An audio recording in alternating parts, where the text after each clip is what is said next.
Bismillahirrahmanirrahim. Assalamualaikum warahmatullahi wabarakatuh. Sahabat redaksi Malang Posko Media, saat ini kita akan diskusi terkait dengan diksi. Diksi adalah diskusi redaksi. Biasanya ini seputar bagaimana kami di dapur redaksi kami mengolah setiap isu dan informasi yang akan disampaikan kepada masyarakat melalui media kami, yaitu Malang Posko Media.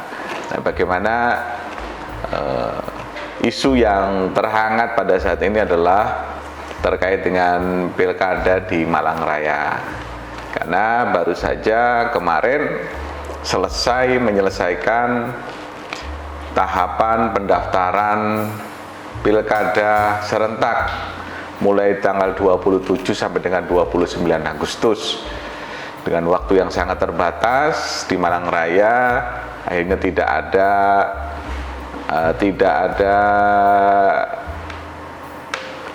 calon yang melawan kota kosong. Nah, ini bagaimana kita akan bicara seputar pilkada Malang Raya, atau nanti kita khususkan pilkada ya, karena kita memang segmentasi ada di Malang Raya lebih banyak. Nanti kita akan bagaimana mengupas satu-satu bagaimana di Kota Malang, bagaimana di Kabupaten Malang, dan juga di Kota Batu. Dan ini saya tidak sendiri, saya ditemani oleh redaktur pelaksana Redpel Malang Posko Media, Bung Fandri Pace Batu. Halo sahabat, selamat sore. Gimana Bung Pace? Kita bincang-bincang pada saat ini terkait dengan pilkada di Malang Raya. Oke. Gimana hasil pilkada pendaftaran kemarin? Jadi, dari 3 daerah di Malang Raya? Mas Aim, pendaftaran peserta pilkada itu sudah ditutup per tadi malam jam 23.59, dan di Malang Raya total ada 8 pasangan yang akan ikut dalam pesta demokrasi pilkada November nanti. Ya. Masing-masingnya itu di Kota Batu ada 3 paslon, 3 pasangan calon. di Kota Malang 3 paslon, dan di Kabupaten Malang 2 paslon. Hanya di Kabupaten Malang saja yang 2 pasangan Hanya calon. dua paslon. Itu head to head. Head to head. Ini akan lebih serem. Karena kalau tidak milih A ya milih B. Ya. Ini akan lebih serem. Mungkin nanti kontestasinya lebih sengit lagi di Kabupaten Malang. Dan akan bisa lebih keras itu. Lebih keras. Ya. Ini nggak tahu nanti, tapi ini kan masih dalam tahapan pendaftaran. Ya.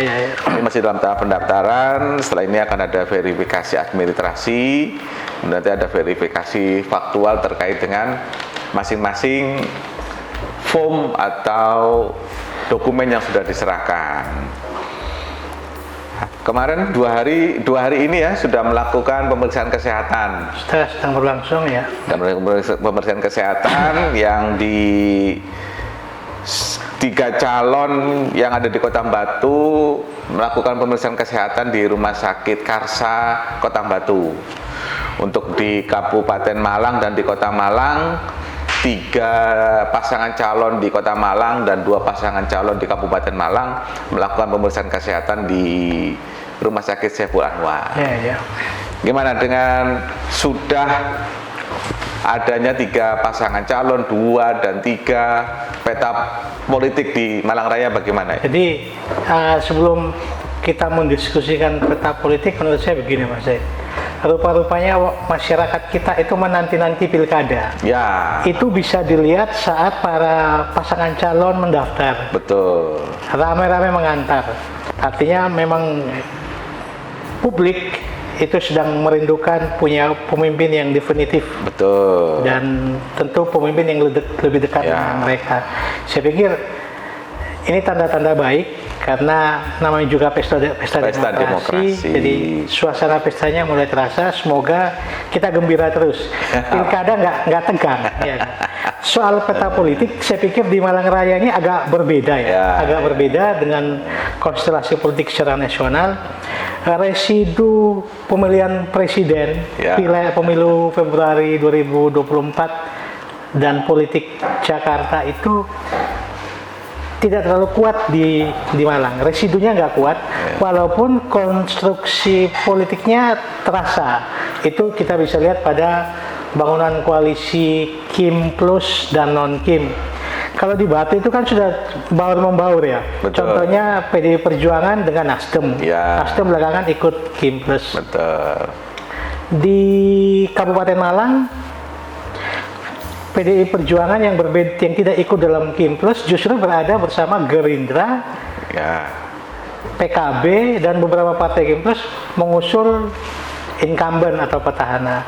Yang cukup tampak itu di Kota Malang, ada salah satu paslon di mana semua mayoritas Kim plus itu ada di salah satu paslon, mulai dari Gerindra, PSI, Golkar, PKS. Ya, kalau di Kota Malang ini banyak yang mereka sudah mendeklarasikan diri sebagai bakal calon kepala daerah yang gambarnya banyak di mana-mana. Setelah 2-3 hari pendaftaran, mereka tidak mendapatkan rekomendasi. Oh, itu calon-calon yang belum berkesempatan ya. Punya niat tapi kesempatannya nggak ada. Tidak ada. Iya, itu menarik ya. Jadi Ya. setiap 6 bulan, 7 bulan, bahkan setahun yang sejak tahun yang lalu. Betul. Mereka sudah bersosialisasi yang cukup masif dengan media luar ruangan yang begitu masif dengan baliho, reklame, spanduk. Tapi ketika di akhir Mereka nggak ada, dan itu mayoritas yang selama ini mewarnai ruang publik itu tidak menjadi peserta. tidak menjadi peserta. Mereka yang punya banyak banner itu tidak jadi peserta. Bayangkan saja, PKS itu punya 3 calon. Iya. Dari awal ada Mas Dwi, kemudian ada Mas Asmualik dan Mas Fuad. Iya. Meskipun akhirnya di terakhir mengerucut menjadi 1. Iya. Kemudian Mas Fuad roadshow kemana-mana, toh akhirnya juga tidak bisa maju. Tidak maju, ya. Ada lagi yang punya tagline-nya kembali. Iya. Bapak Sofyan Edi Jarwoko kembali. Itu pun sudah masif. Itu pun hasil dari rakerda. Bahkan sudah keputusan formal di Partai partainya Golkar. ya. Dan juga tidak mendapatkan tiket untuk maju di Pilkada Kota Malang. Justru yang nama-nama selama ini tidak pernah ada di permukaan mendapatkan tiket dan maju di Pilkada Kota Malang. Kalau di Kabupaten Malang sudah terdengar lah Pak Sanusi, Bu Latifah, Dr. Umar, Gun, itu sudah terdengar namanya. Di Kota Batu juga sama, ada Cak Nur, ada Mas Heli, ada Mas Gum, ada Haji Rudi, kemudian Krisdayanti, Mas Dewa itu kan sudah namanya banyak. Nah, ini yang terjadi di Kota Malang kan luar biasa. Jadi di Kota Malang agak ada anomali ya. Iya. Segala sesuatunya itu berubah pada detik-detik terakhir. Itu fenomena itu juga tampak pada jalur perseorangan. Iya, betul. Jalur perseorangan akhirnya tidak jadi, tidak bisa. Nah, itu loh. Dan lewat jalur partai politik. Akhirnya memutuskan untuk jalur politik. Nah, mau gimana lagi? Ya harus diambil resiko. Iya. Karena itu sudah konsekuensinya. Kan? Konsekuensi. Karena sesuai dengan undang-undang partai politik itu adalah milik DPP, milik pusat.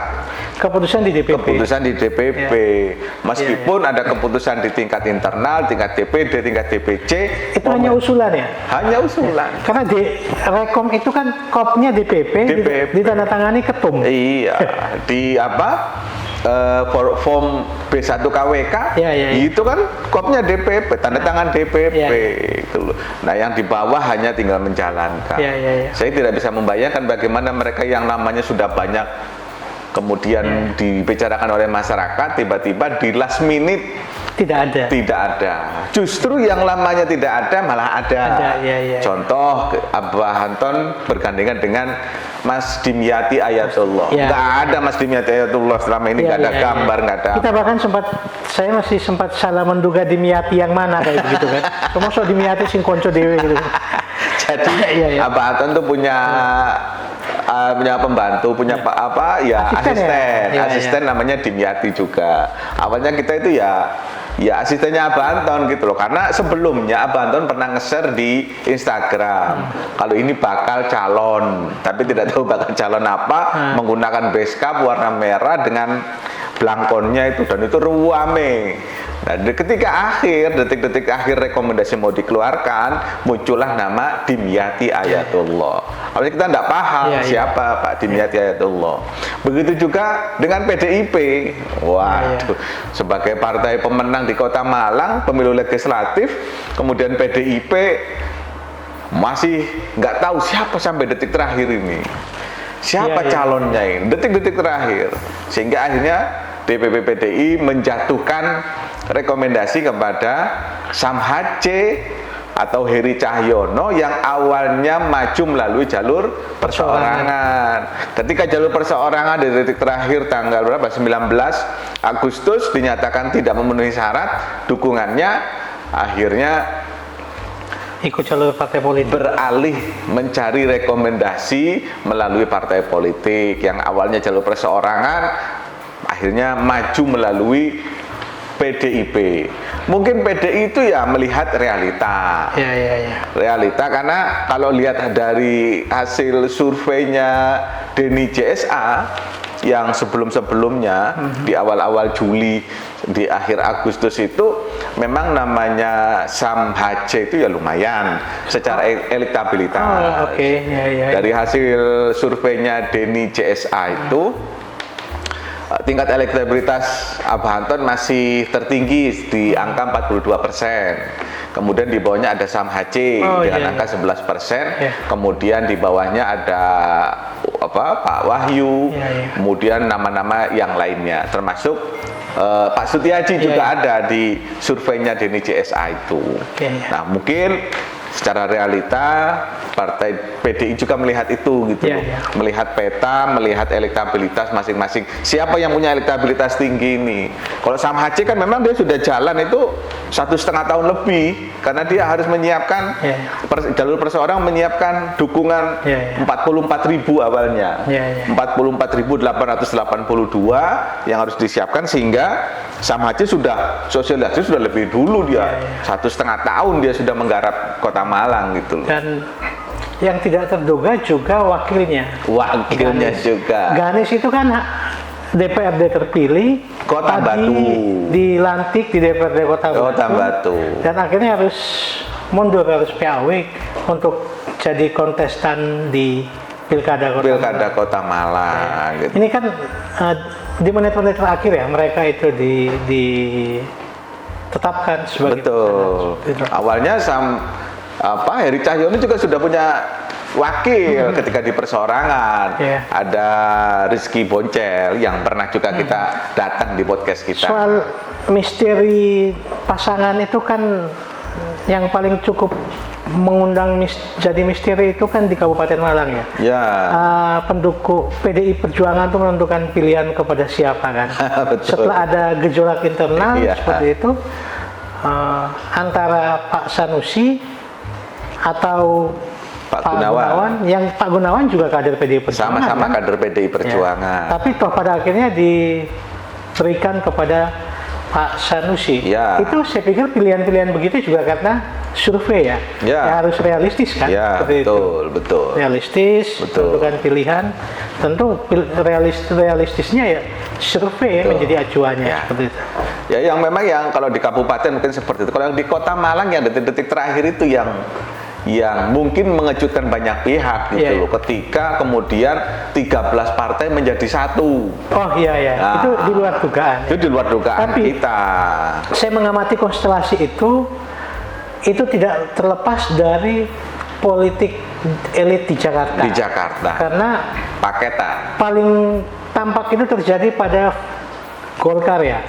Bung Edi Golkar, itu sebelumnya PKS sudah ditetapkan sebagai calon wali kota dan pasti harus running pilkada. Tapi keputusan itu ternyata pada saat Golkar dipimpin oleh Erlangga. Ketika beralih kepada Bahlil berubah juga.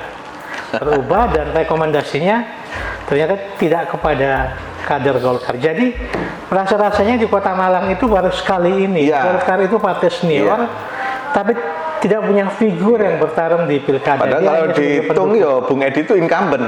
Bung Edi itu incumbent. Dan saya pikir di antara tokoh politik di Malang yang menjadi peserta pilkada ini, Bung Edi itu punya jejak berpolitik yang cukup lama. Ya. Anggota DPRD Kota Malang itu mungkin sudah hampir 5 periode seperti itu.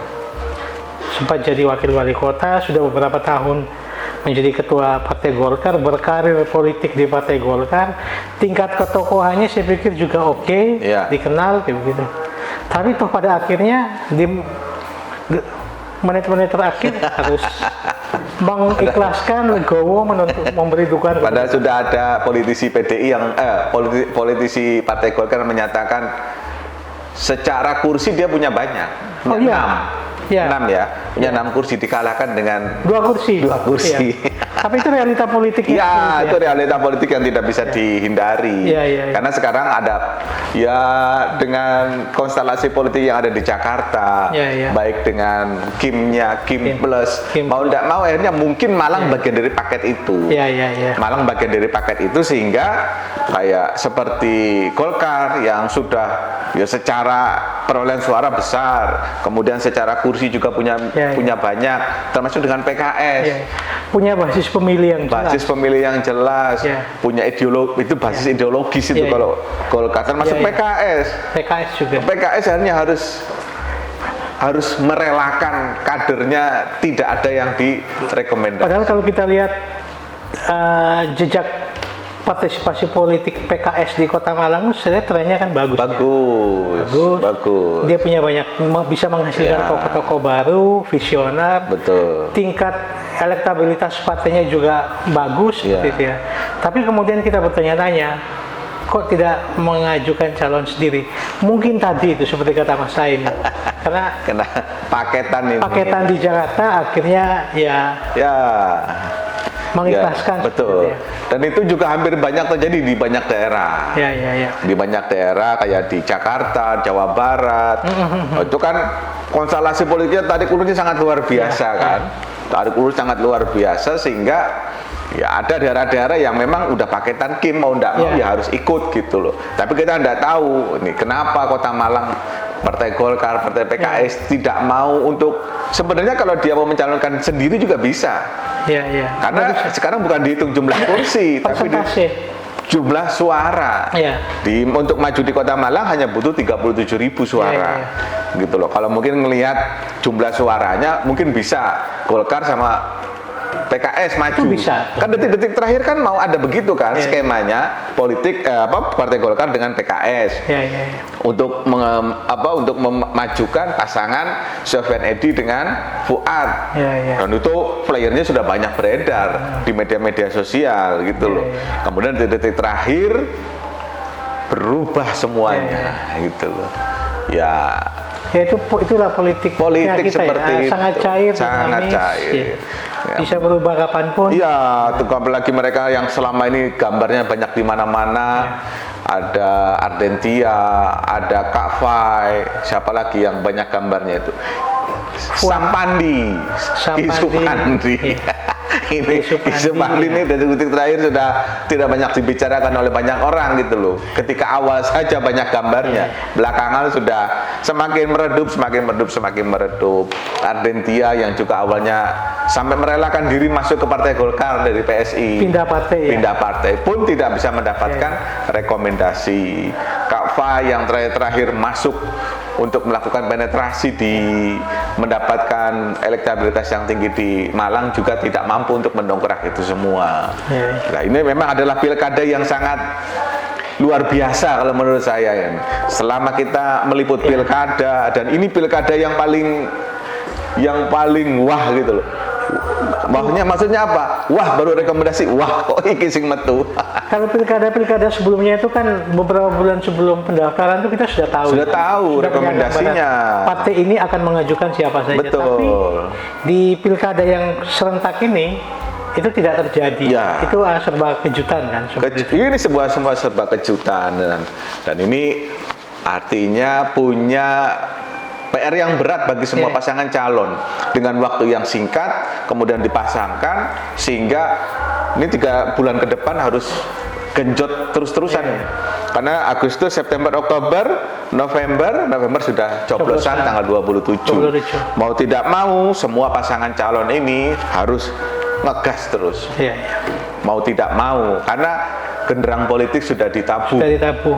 Tinggal bagaimana menabuh genderang politik ini bisa lebih baik lagi sampai menjaga 27 November. Kalau di Batu gimana di Batu ini? Di Batu anak muda semua yang maju. Didominasi anak muda ya. Anak muda. Anak muda. Dan saya pikir mereka punya kapasitas yang oke, karena DPRD terpilih semua kan. DPRD terpilih. Kecuali Krisdayanti. Kecuali Krisdayanti dan Dewa. Dewa. Seperti itu. Ini.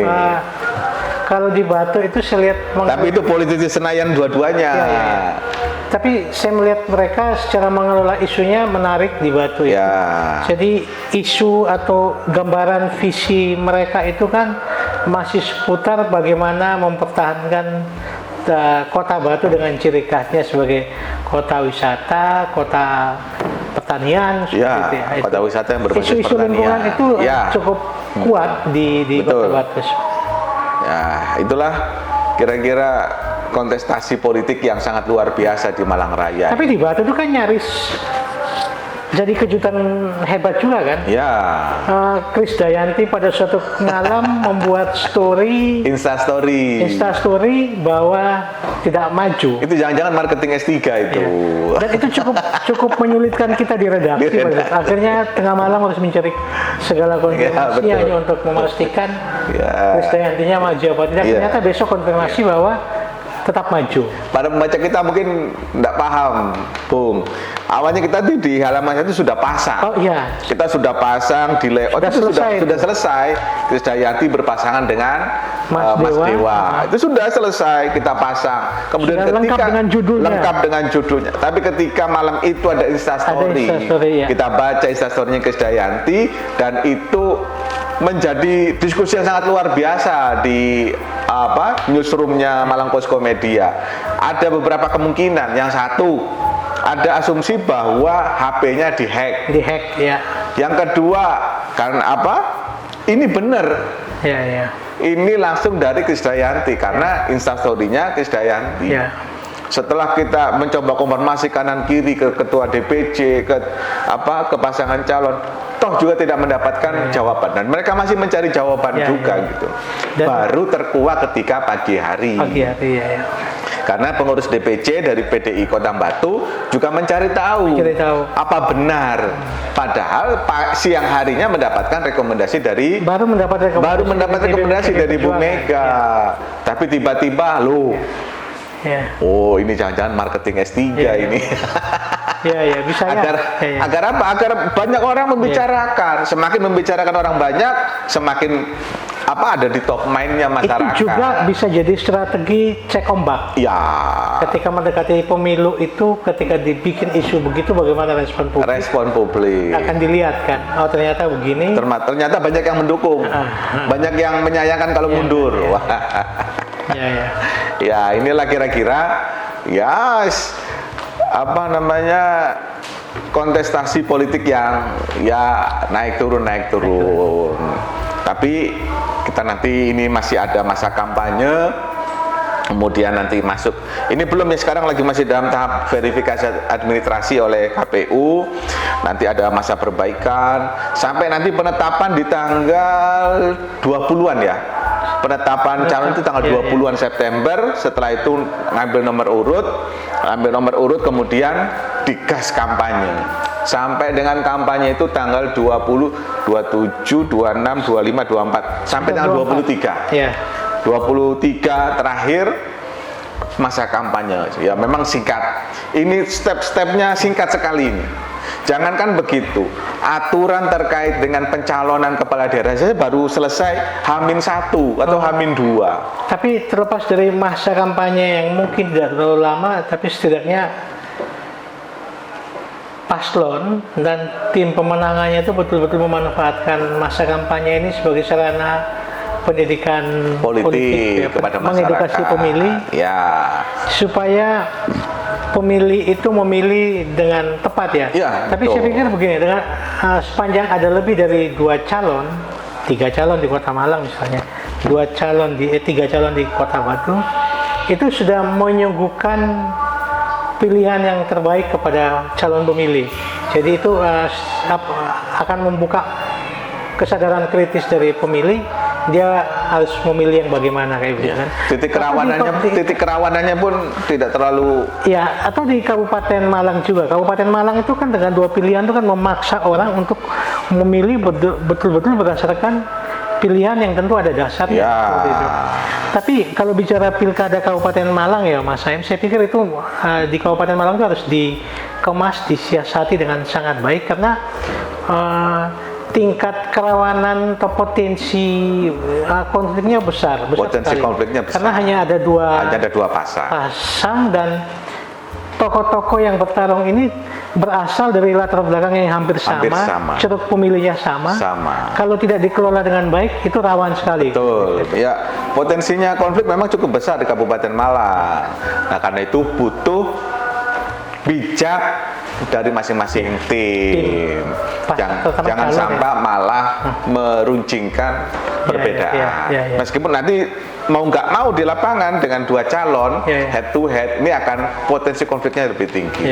Tapi bagaimana tugas dari partai, dari tim kampanye, tim sukses bisa membuat itu politik di Kabupaten Malang dikemas dengan baik. Tetap adem ya, walaupun musim panas, kemarau. Ya, beradu kreativitas lah dalam program. Oh ya, kampanye itu harus dibikin yang kreatif. Iya. Oke lah. Saya kira itu sahabat redaksi bincang kita terkait dengan pilkada. Ini masih ada waktu selama 3 bulan atau 4 bulan ke depan. Bagaimana para calon bisa meraih simpati dari masyarakat sehingga bisa memenangkan pilkada di 27 November yang akan datang. Tapi tetap kita berpesan kepada semua pasangan calon, pada tim kampanye, kepada masing-masing partai untuk membuat pilkada ini menjadi politik yang riang gembira bagi masyarakat, sehingga masyarakat ikut pilkada tanpa kecemasan, tanpa takut, tanpa provokasi, sehingga semuanya datang ke TPS dengan senang hati, sehingga mereka berbondong-bondong untuk memilih siapa yang terbaik. Terima kasih. Assalamualaikum warahmatullahi wabarakatuh.